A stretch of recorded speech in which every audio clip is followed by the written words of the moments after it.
Veñen bons tempos para Plácido e Serena. Vexamos o tempo que ven pros demais. Tarifa Plana Seguros Abanca patrocina este espazo. Son las 9:31 de la noche, de este lunes después de las fiestas. Xavi Fonseca, ¿qué tal? Muy buenas noches. Muy buenas noches. Han pasado las fiestas, pero seguimos con el mismo tiempo. Hoy Galicia, como durante las últimas jornadas, ha disfrutado de un tiempo muy estable, un tiempo muy soleado, aunque ya lo habrán notado a partir del mediodía aproximadamente, han comenzado a entrar algunas nubes de tipo alto, unas nubes que han venido para informarnos del inminente cambio de las condiciones meteorológicas durante el resto de la semana. Además, hoy de nuevo ha sido un día de grandes contrastes térmicos. Las temperaturas la pasada madrugada han vuelto a desplomarse hasta los casi 8 grados bajo cero en el interior, especialmente en la provincia de Ourense, también en el norte y en el interior de la provincia de Lugo. Y sin embargo, hoy las temperaturas máximas, pues con el sol siendo tan protagonista, han ascendido, alcanzando valores elevados para la época del año, con anomalías positivas de temperatura pues de varios grados. Y de nuevo, hoy, como durante los últimos días, ha sido una jornada con un importante contraste térmico entre la mínima más baja y la máxima más alta, que ha superado de nuevo los 20 grados. Estas son las temperaturas que se han estado registrando durante los últimos días y esta es una imagen habitual de estos días. Las heladas, que están siendo generalizadas e intensas, sobre todo en el interior de Galicia. Estos días no estaría de más llevar una rasqueta para quitar el hielo que se forma por las noches en los coches. Un truco también podría ser arrancar el motor, conectar la calefacción con el ventilador al máximo y dirigir siempre el flujo del aire directamente hacia el parabrisas. Lo que no se recomienda bajo ninguna circunstancia es echar agua caliente sobre el cristal, porque podrían dañarlo gravemente.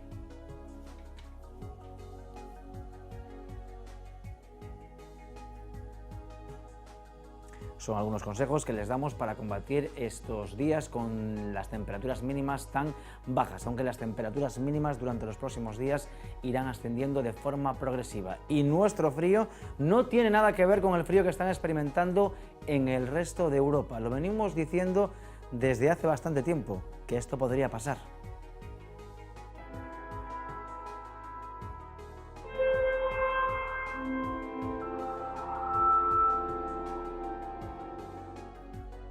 Europa se ha transformado durante los últimos días en un gigantesco congelador. La nieve paralizó Turquía, cayó sobre el nivel del mar en Italia y las temperaturas en Suiza o Alemania, por ejemplo, se desplomaron por debajo de los 20 grados bajo cero. La ola de frío ha dejado una veintena de muertos y ha teñido de blanco el campo de refugiados en Grecia. El frío polar ha invadido el continente aprovechando la autopista que han creado el anticiclón, localizado al norte de la península, y una borrasca situada en el Mediterráneo oriental. Temos dous centros de acción, anticiclón borrasca, no medio un corredor de isóbaras perfecto para que o aire que chegaba fose o típico aire polar continental, unha masa de aire siberiano, unha masa de aire prácticamente procedente do Ártico. Que o que sucede? Bueno, pois que nesta época do ano ese aire ártico está moi frío, realmente, a época do ano na que máis frío está, e, polo tanto, bueno, pois a posibilidade de ver temperaturas extremadamente baixas, como así foi, pois é realmente elevada. Ya avisamos de que este tipo de episodios podrían ser habituales durante los próximos meses, después de las anomalías observadas por la comunidad científica durante el pasado mes de octubre en el Polo Norte. Bueno, o conocido efecto ártico, que xa explicamos outras veces, un tanto paradóxico, pero que fai que a posibilidade de ter chegadas puntuais, non é que os invernos vayan a ser moi prolongados, moi fríos, pero si este tipo de chegadas puntuais de aire máis frío do normal se poidan ver cada vez con maior probabilidade nos invernos europeos. El retroceso del hielo en el Ártico, que está en mínimos históricos actualmente, ha provocado que la capa de nieve en Eurasia sea muy extensa, algo que ha fortalecido mucho el anticiclón siberiano. As probabilidades de ver a corriente en chorro meridional aumenten e, por outra banda, temos esa fonte de humidade que fai que haxa máis neve da normal ao principio do outono nas zonas de Eurasia. Eso ocasiona a presenza dun anticiclón térmico e, polo tanto, tamén varía esa corriente en chorro e, bueno, pois, digamos que todos estes elementos conspiran para que puntualmente pois podamos ver este tipo de chegadas de aire moi frío. Galicia ha quedado al margen de este episodio de frío polar gracias al anticiclón de las Azores, que no solo nos ha protegido, sino que además nos ha dejado un tiempo muy seco. que esta circulación tan anómala do jet stream fai que teñamos excursións moi pronunciadas norte-sur, sur-norte. Por o momento a nos nos está tocando a parte boa, vamos a decirlo así, a parte na que temos a subida, temos o anticiclón, e, por lo tanto, un tempo moi estable e moi tranquilo. Pero nesta zona de baixada, pois, sí que foi a que achegou realmente toda esta masa de aire tan frío. Pero en cualquier momento, siempre y cuando las altas presiones lo permitan, la puerta puede quedar abierta para que ese frío polar entre por nuestra comunidad. Aquí en Galicia temos un factor diferencial, ou en Europa occidental, e é a presencia de La Niña no Pacífico ecuatorial, que excita estos anticiclóns de bloqueo e que, bueno, polo momento, pois, efectivamente, nos están servindo de escudo para que esas masas de aire frío non se acheguen ata as nosas latitudes. Al menos esta semana el anticiclón permitirá que llueva un poco en Galicia, aunque el buen tiempo no tardará demasiado en regresar.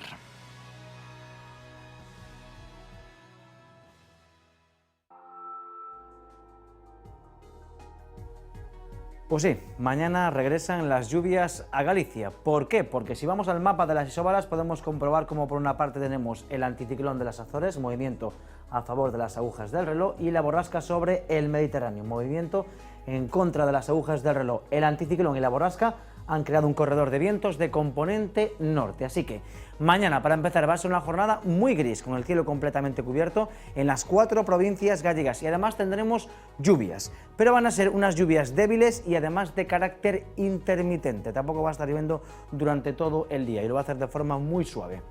Además, esas lluvias, esos orvallos, serán más protagonistas en la mitad norte de Galicia y lo serán mucho menos en el sur, especialmente en la provincia de Pontevedra, en el sur de la provincia de Pontevedra, donde las nubes incluso serán más protagonistas que esos orvallos. Con esta configuración, con nubes, las temperaturas mínimas ascienden. Tenemos por delante una madrugada mucho más suave, con temperaturas que incluso podrían llegar hasta los 10 grados, incluso superarlos en el norte. Y mañana las máximas, eso sí, como el sol no va a ser protagonista, no vamos a ver el sol, pues las máximas descienden de forma generalizada, se quedan por debajo de los 15 grados.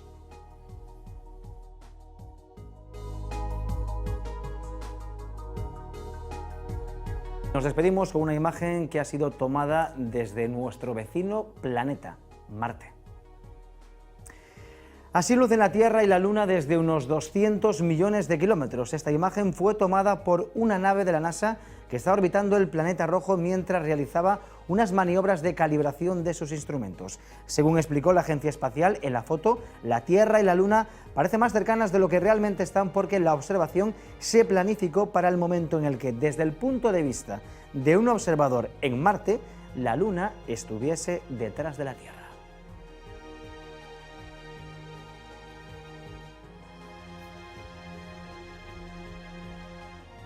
Pues así vería la Tierra y la Luna un marciano, Gladys. Imágenes sorprendentes con los que terminamos hoy. Gracias, Xavi. Más mañana. Hasta mañana. Veñen bos tempos para Plácido e Serena. Vexamos o tempo que ven pros demais. Tarifa Plana Seguros a Banca patrocina este espazo. En estos días más que atareados con los exámenes, les vamos a hablar de estudios universitarios. En concreto de una famosísima beca que siempre está en la picota, la beca Erasmus. ¿Sirven de algo en realidad estos estudios en el exterior? ¿Son una forma de limpiar asignaturas, como se dicen? Pues se lo vamos a preguntar hoy a una joven que rompe con todos los estereotipos. Ella es de A Coruña, estudiante de Filología Inglesa en Santiago, ha estado en 2 destinos europeos y su experiencia ha sido reconocida por el SEPIE, el Servicio Español para la Internacionalización de la Educación. Nos vamos a conocer a la capital, a Santiago de Compostela. Alejandra Fernández, ¿qué tal? Muy buenas noches. Hola, buenas noches. Alejandra, ¿qué te reconoce exactamente este SEPIE?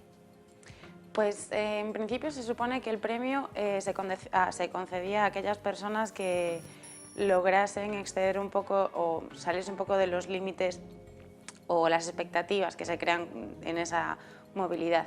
Yo creo que simplemente pedían a alguien que de verdad aprovechase tanto a nivel laboral como pues, académico y personal las diferentes ventajas que te da vivir fuera.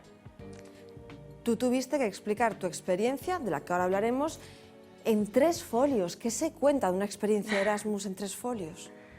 Pues la verdad es que un resumen demasiado escueto, yo creo. Sí que te piden 3 folios y yo creo que tienes que en ese momento concentrarte mucho en lo que ha enriquecido tu vida, pues eso, más a nivel académico, más a nivel laboral, porque la verdad la organización es en lo que te ayuda, ¿no? Pero también juega un gran papel a nivel personal.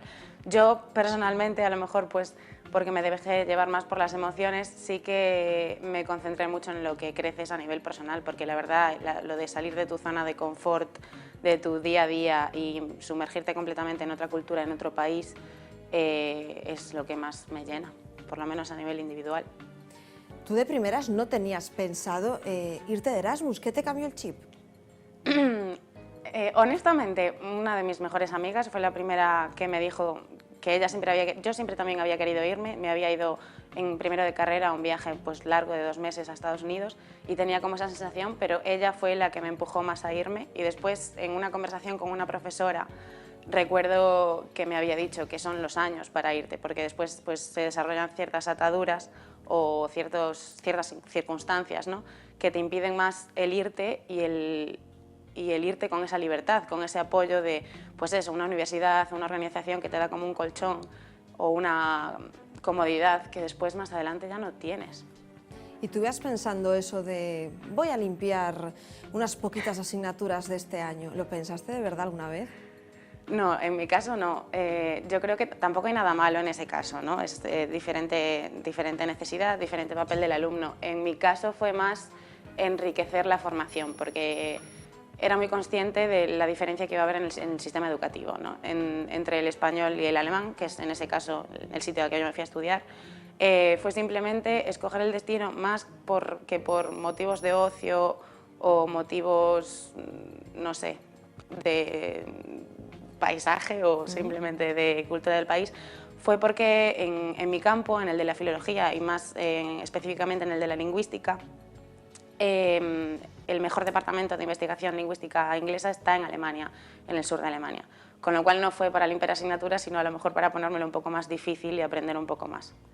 Es que sí que es curiosa esa circunstancia, porque ese primer destino fuese sur de Alemania, Friburgo, si no me equivoco. ¿Qué te encontraste allí? Porque entiendo que también hay ese primer impacto inicial, ¿no?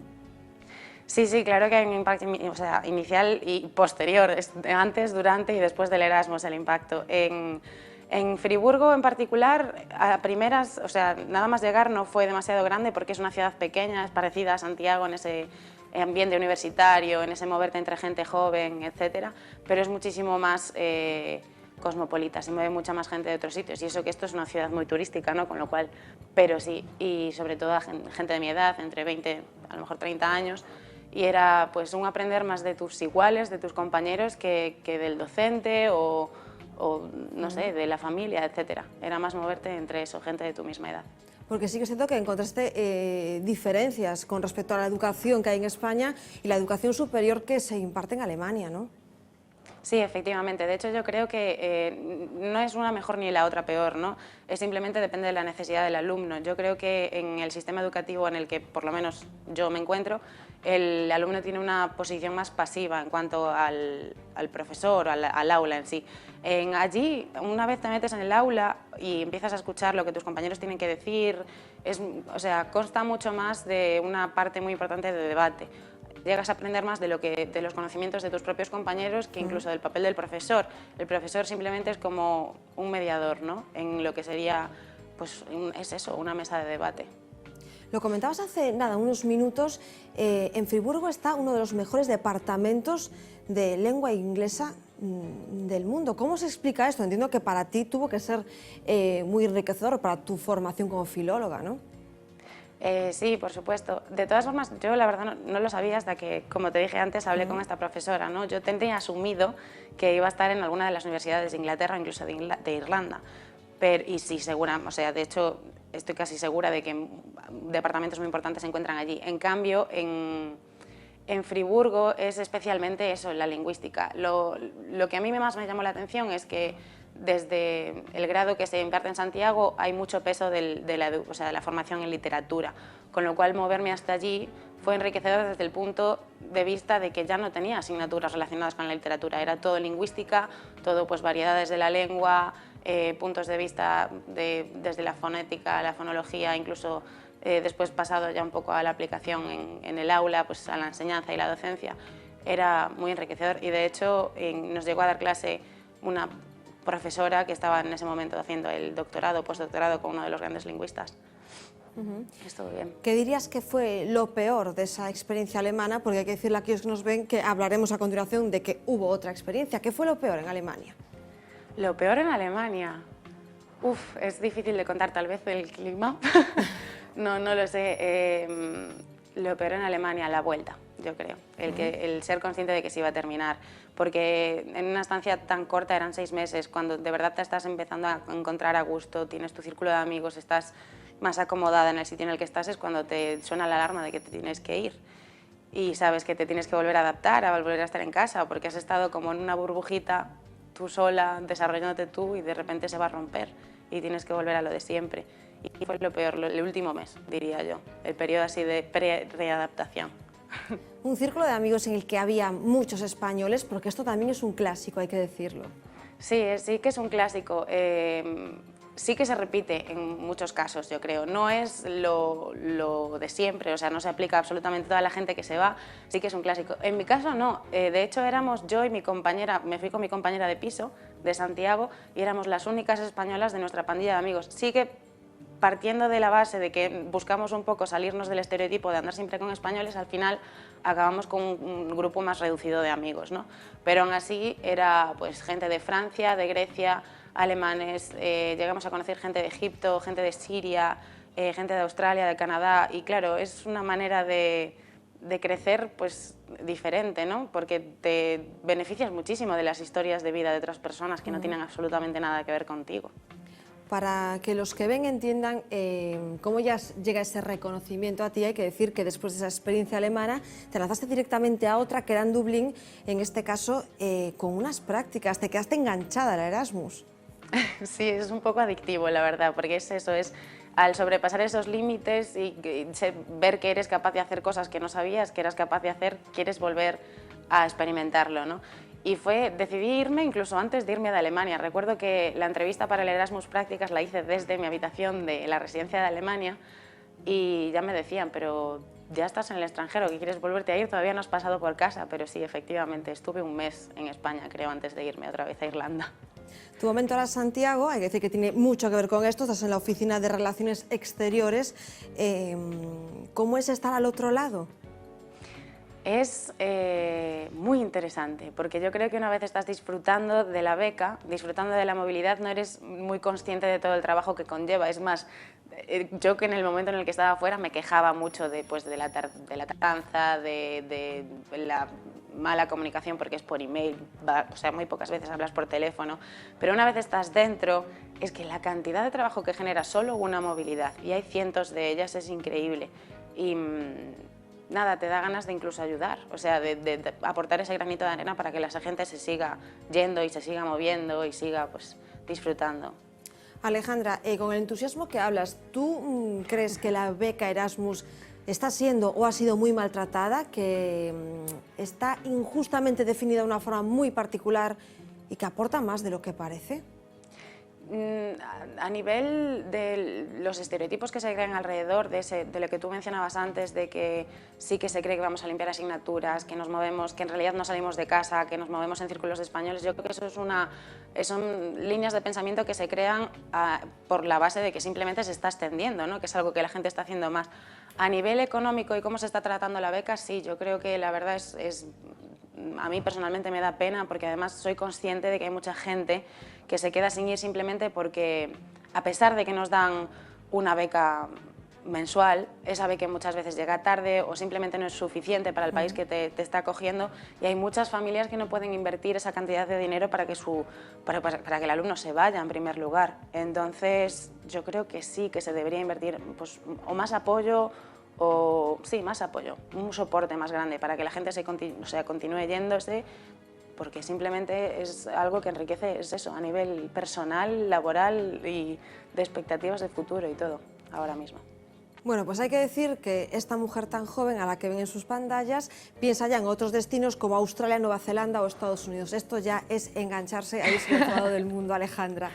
Que tengas muchísima suerte. Enhorabuena por este reconocimiento y por mostrar esta parte tan positiva de la educación que también existe. Gracias, buenas noches. Gracias, gracias. Les hablamos ahora de otra mujer. Sabela no podía seguir ignorando su realidad. Veterinaria de profesión, le dolía ver cómo llegaban a ella animales exóticos que se quedaban sin hogar. No encontraba en Galicia protectoras en las que los aceptasen, así que ella montó una página web para ayudar, una plataforma para hacer de intermediaria entre esos animales abandonados y aquellos que buscan adoptar.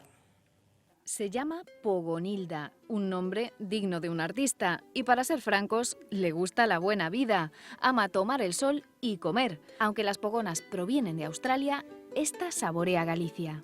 Ay, sí, grelos, berzas, se pone en su piedra o en un palo cerca de su lámpara de calor a solearse y comer. Ella es Canela, que está enfadada ahora, y ella es Pipa. Son cobayas de pelo largo, su especie es originaria de Perú, pero sin pedir demasiado, han hallado aquí su lugar. Simplemente necesitan heno a disposición y poco más, son muy tranquilas.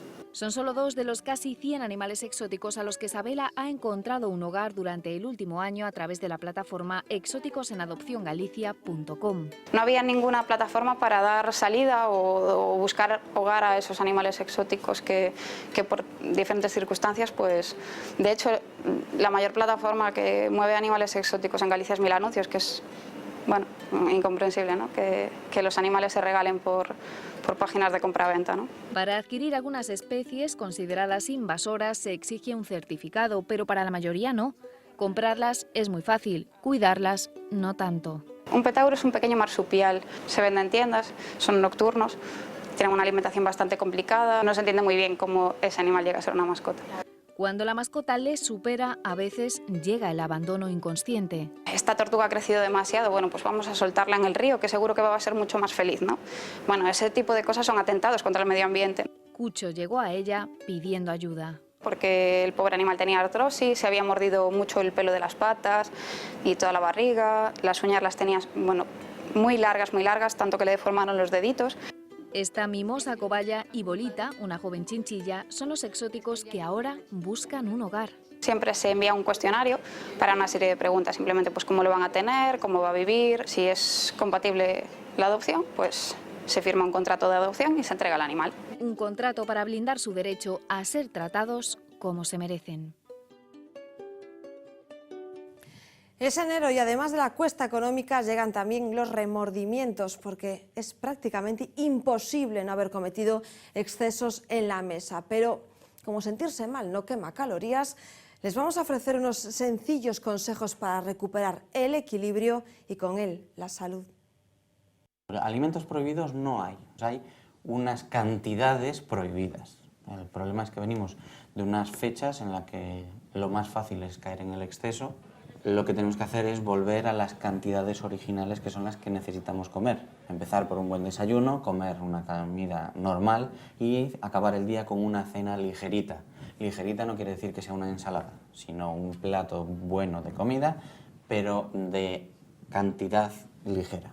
En cuanto a alimentos, pues lo mejor que podremos comer serán pescados de índole pues, azul o blanco, en más cantidad que carnes o pollo o cerdo. ¿Por qué? Porque ocupan mucho volumen, pero no tienen tanta cantidad de energía. El contenido de omega 3, omega 6 y omega 9 que tienen estos pescados, tanto el azul como el blanco, lo que van a hacer es favorecer que nuestro cuerpo vuelva a poner orden en cuanto a niveles de colesterol y demás. No olvidar nunca el agua.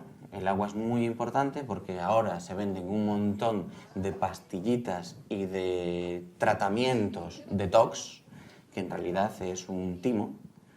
No está demostrado científicamente que depuremos nuestro cuerpo con extractos de plantas, sino que nuestro cuerpo se depura a través de los riñones y del hígado, y el agua es necesaria para filtrar todo ese volumen de sangre, que es donde se encuentran las sustancias tóxicas. Hay que comer grasa, pero la justa y necesaria.